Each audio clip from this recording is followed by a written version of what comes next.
Hello there, you're now with me, Handigui, and welcome to your 5 p.m. English news on TVS. Let's dive into the topics for today. Gabungan Parti Sarawak GPS Chairman Dato' Patinggi Tan Sri Abang Johari Tun Openg was sworn in as the 6th Sarawak Chief Minister on Saturday night after the four-party coalition won the 12th state election. Abang Johari took the oath of office before the Yang di-Pertua Negeri of Sarawak Tun Abdul Taib Mahmud at Astana Negeri at around 10:40 p.m. This is the second time for Abang Johari to be appointed as Sarawak Chief Minister, who recently won the Gedong state seat on Saturday. The first time was on January 13, 2017, when he replaced the late Tan Sri Adnan Satem.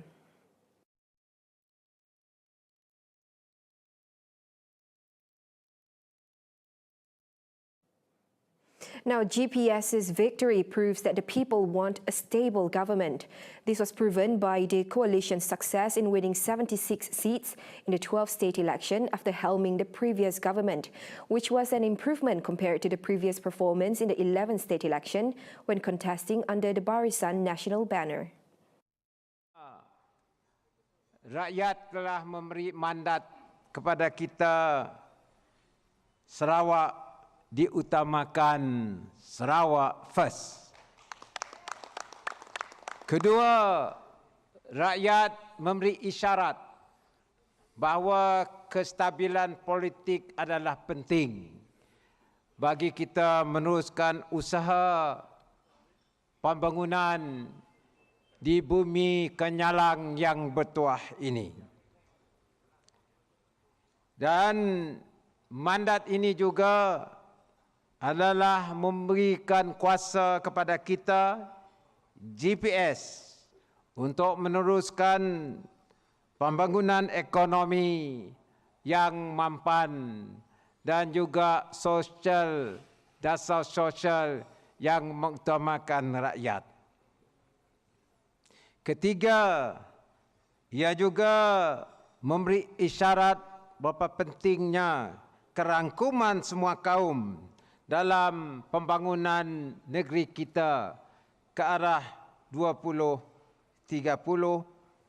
tidak kira perbezaan etnik dan agama.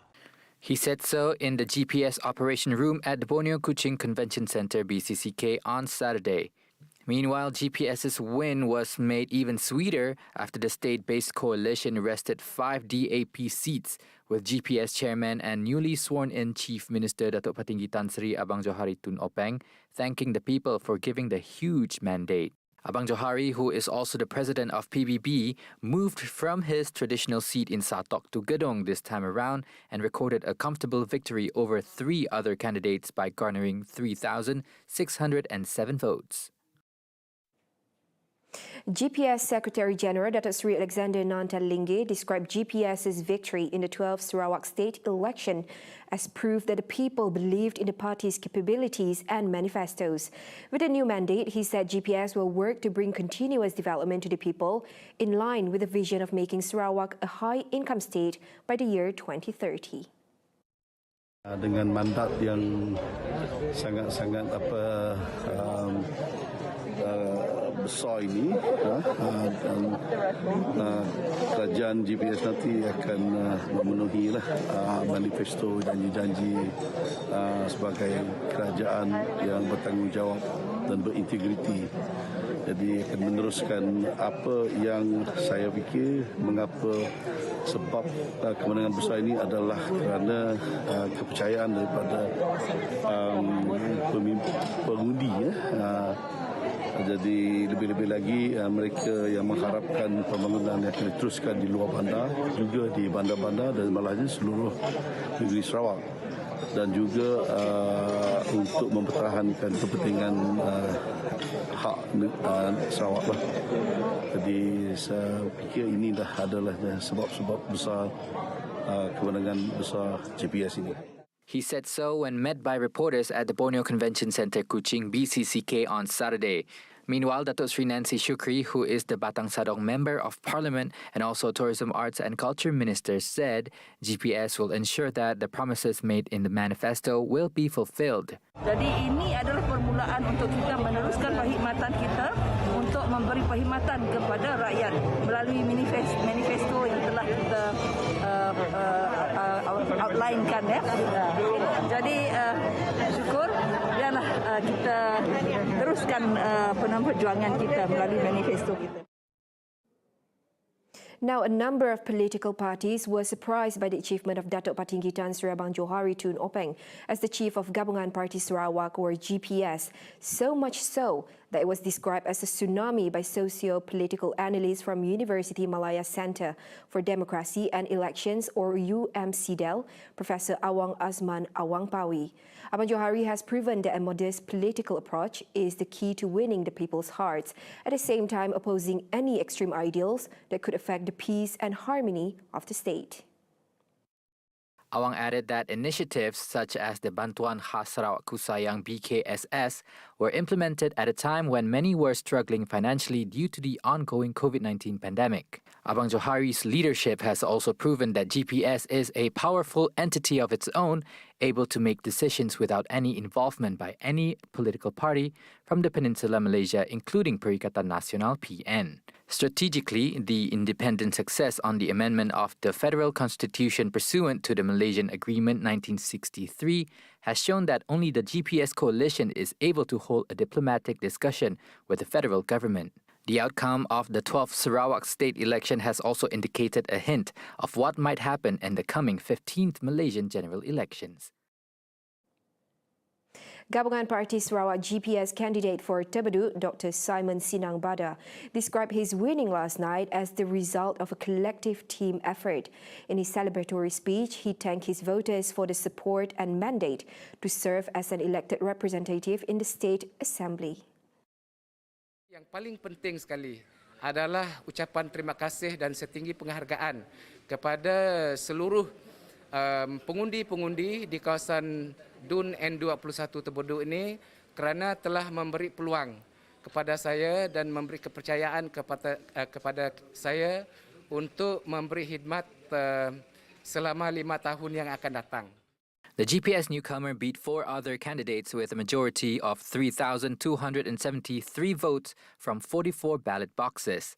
Parti Sarawak Bersatu PSB candidate Raymond Archen received 1,809 votes, followed by Parti Bumi Kenyalang PBK candidate Jonathan Lantik Ok with 614 votes.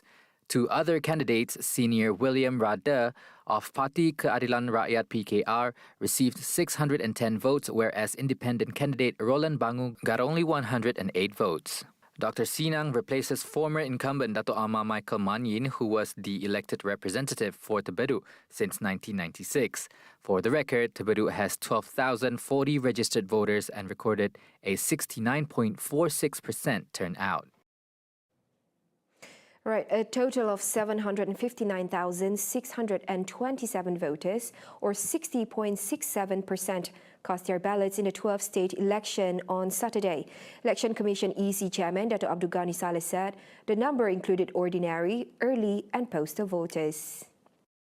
For this election, the EC had initially set a 70% voter turnout target. However, Abdul Ghani, in a press conference yesterday, said bad weather was among the contributing factors for the low numbers. Yesterday, a total of 1,866 polling centers involving 3,555 channels were open for the voting process from 7:30 a.m. to 5 p.m. The poll saw 82 state seats contested. Gabungan Parti Sarawak GPS won 76 seats, while Parti Sarawak Bersatu PSB and DAP only managed 4 and 2 seats respectively.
Thank you for staying with me. Now moving on, the Yang di-Pertuan Agong Al-Sultan Abdullah Riayatuddin Al-Mustafa Billah Shah has described the flood situation in the federal capital last night as similar to the major flood disasters that occurred in 1971.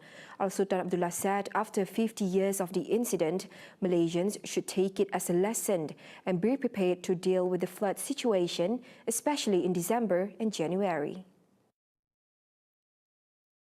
His Majesty said this after visiting flood victims at the Sultan Sulaiman Club Evacuation Center here at about 11:30 a.m. this morning. During his visit, His Majesty also expressed his sympathy for the victims and advised them to continue to be patient in facing this difficult time. Al-Sultan Abdullah also hoped that the government would provide the best possible assistance to all victims involved. Now on to some global affairs. London has declared a state of emergency on Saturday after several British public agencies have reported the largest 24-hour increase in the new COVID-19 cases since the pandemic began. Its mayor, Sadiq Khan, stated hospital admissions and health workers' absence are rising. Hence, such a declaration is crucial to help London's hospital cope with the surge caused by the fast-spreading Omicron variant of the coronavirus. Over the last 24 hours, we've had the largest number of new cases since this pandemic began, more than 26,000. Hospital admissions are going up, but also staff absences are going up by a massive level. So I've taken the decision, in consultation with our partners, to declare a major incident today. The Omicron variant is estimated to account for more than 80% of the new COVID-19 infections in London. A local newspaper also reported that officials are currently drafting new rules that, if introduced, would ban indoor mixing in England except for work, starting 2 weeks after Christmas, when restaurants and bars would be limited to table their service outdoors. This would also mean that only those who have received the COVID-19 vaccine are able to benefit from the privilege. Well, Londoners will notice over the course of the next few days even more places across the city offering the vaccines and the booster. Behind the scenes, what they won't see is the coordination that's now going to have to take place a number of times during the course of a day between the NHS, the ambulance service, the fire service, the police service, City Hall, our councils.